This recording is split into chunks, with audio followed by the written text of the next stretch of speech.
اب مسئلہ جو میں بتا رہا تھا وہ یہ ہے، دو مسئلے میں بتاتا ہوں، ایک نماز کا، ایک وضو کا ہے۔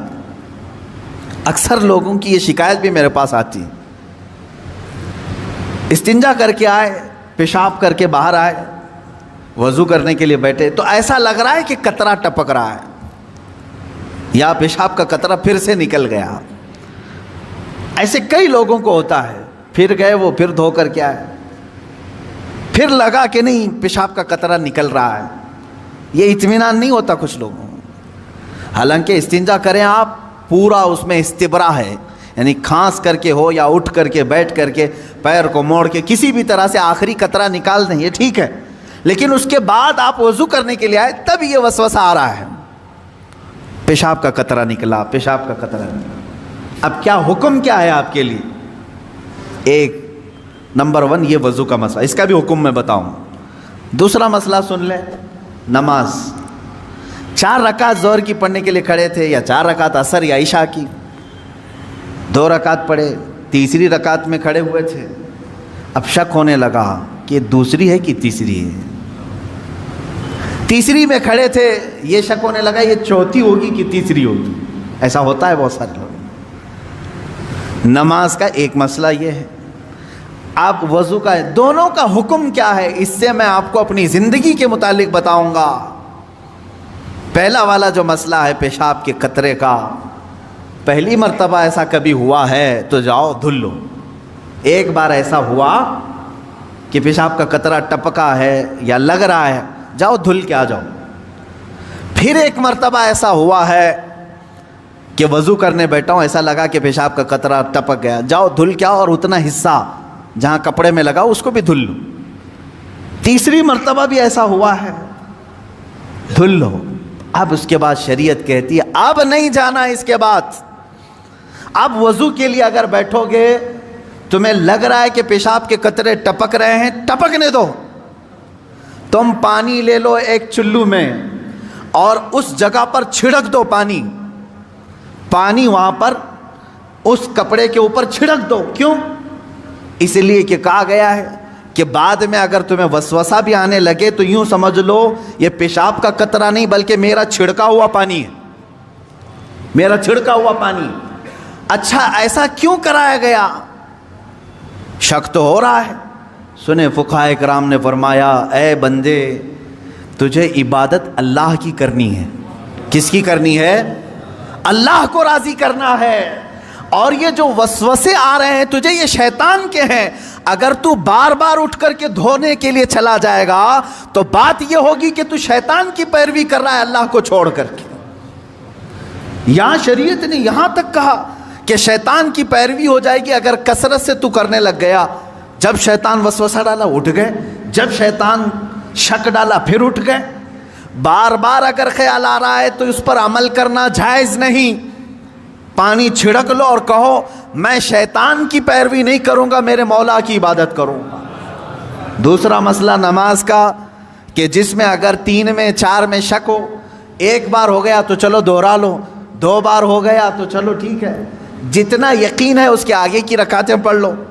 اب اگر بار بار ایسا شک ہوتا ہے تو فرمایا گیا اپنی نماز ویسی ہی کمپلیٹ کرو، اس لیے کہ یہ شیطان تمہیں وسوسے ڈال رہا ہے۔ اگر تم اس کے وسوسوں کی طرف جاؤ گے تو یہاں ہوگا یہ کہ تم شیطان کی پیروی میں لگ گئے۔ حقیقت میں نماز تو رحمان کی عبادت ہے۔ آپ سمجھ رہے ہیں؟ یہ 2 مسئلوں سے میں تمہیں بتاؤں گا میرے عزیزو، پوری زندگی بھر شیطان اسی طرح سے کرتا ہے، تمہیں اپنے اصلی مقصد سے ڈائیورٹ کر کے کسی عام فضول چیز میں لگا دیتا ہے، فضول چیز میں لگا دیتا ہے۔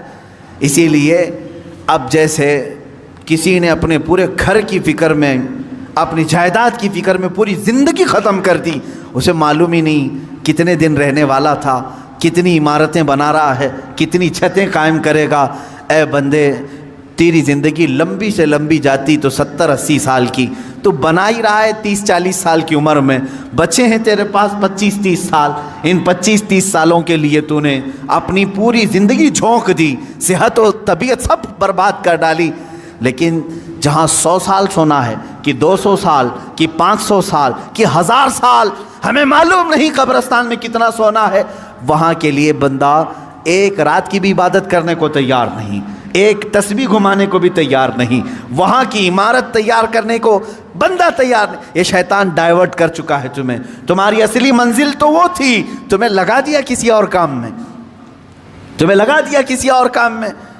عزیزان گرامی، اسی لیے تو شاعر نے کہا تھا، آگاہ اپنی موت سے کوئی بشر نہیں، سامان 100 برس کا ہے پل کی خبر نہیں، 100 برس کے پلان ہے پل کی خبر نہیں۔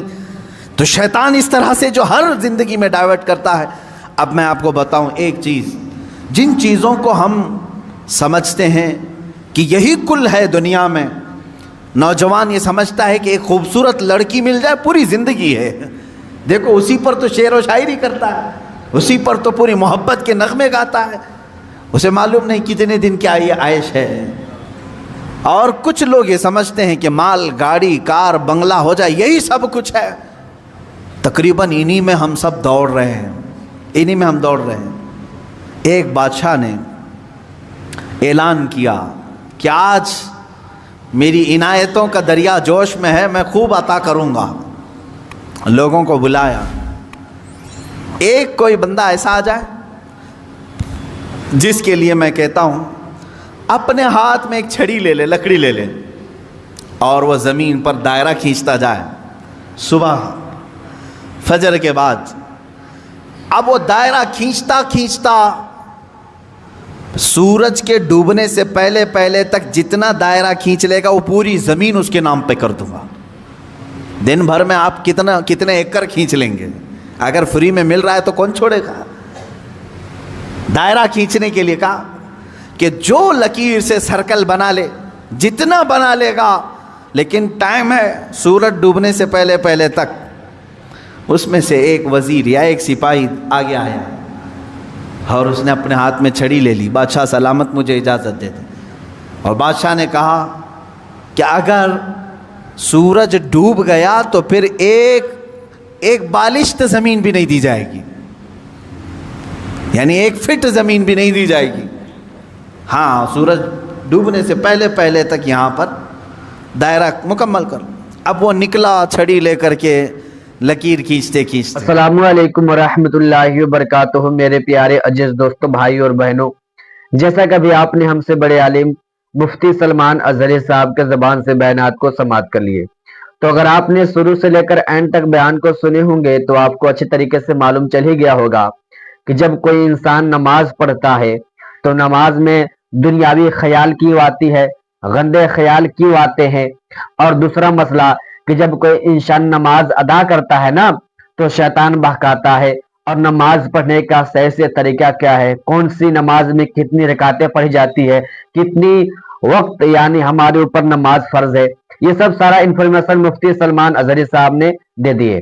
لیکن جو ایک اہم ضروری مسئلہ ہے کہ کیا بغیر برا کی نماز ہوگی یا نہیں، یعنی خواتین جب نماز ادا کرتی ہے تو اگر وہ برا نہیں پہنیں گے تو ان کی نماز نہیں ہوگی، یہ آپ کی غلط فہمی ہے۔ دیکھیں، نماز پڑھنے کے لیے کیا چیز فرض ہے اور شرط ہے۔ مردوں کے لیے ناف سے لے کر گھٹنے تک چھپانا یہ شرط ہے، تب جا کر نماز ہوگی، اور خواتین یعنی عورتوں کو نماز پڑھنے کے لیے اپنے پیشانی کو لے کر اور ٹخنوں تک چھپانا یہ جائز ہے، یعنی شرط ہے، تب جا کر آپ کی نماز ہوگی۔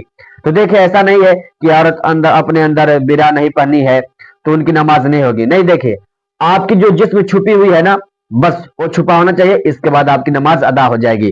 تو میں آپ کا میزبان قاری تسبیح عالم، اور آپ اگر چینل پر پہلی مرتبہ آئے ہوں گے مسکان آفیشیل TS پہ، تو اس چینل کو سبسکرائب کر کے جڑ جائیے، تاکہ اس چینل پہ بہت ہی اچھے آپ کو پیغام ملتے رہیں گے انشاءاللہ تعالی۔ تو میں آپ کا ہر مرتبہ خدمت کرتے رہتا ہوں، تو مجھے پورا یقین ہے کہ آپ بیان کو پورا سنے ہوں گے تو بیان آپ کو اچھا لگا ہوگا، اور آپ کو اچھے طریقے سے نماز پڑھنے کا صحیح سے طریقہ معلوم ہو گیا، اور کیا بغیر برا کے نماز ہوگی نہیں اس کے حوالے سے بھی معلوم ہو گیا۔ تو چلیے پھر اگلی ویڈیو میں ملتے ہیں، خدا حافظ۔